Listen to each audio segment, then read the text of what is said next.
आपण जर व्यवसाय करत असेल तर आपलं पैशाबद्दलचं किंवा आर्थिक नियोजन कसं असावं याबद्दल आज आपण बघूया.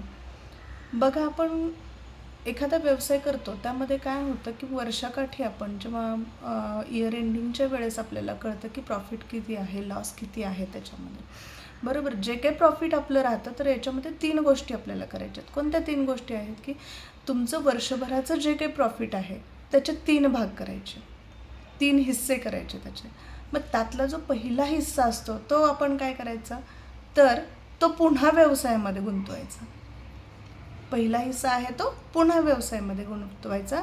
दुसरा हिस्सा जो आहे तो तुमच्या गुंतवणुकीत गुंतवायचा. आता तुम्ही म्हणाल गुंतवणुकीत गुंतवायचं म्हणजे काय, तर जी काय तुमची इन्व्हेस्टमेंट असते, जे काय तुम्ही SIP असेल, म्युच्युअल फंड्स असतील किंवा इतर आणखीन काही FD असेल, वॉटेवर ज्या काही इन्व्हेस्टमेंट आहेत तुमच्या, तर त्या इन्व्हेस्टमेंटमध्ये तुम्हाला ते पैसे गुंतवायचे आहेत. आणि तिसरा हिस्सा जो आहे तुमचा तो तुम्हाला स्वतःसाठी ठेवायचा आहे, स्वतःच्या खर्चासाठी ठेवायचा आहे.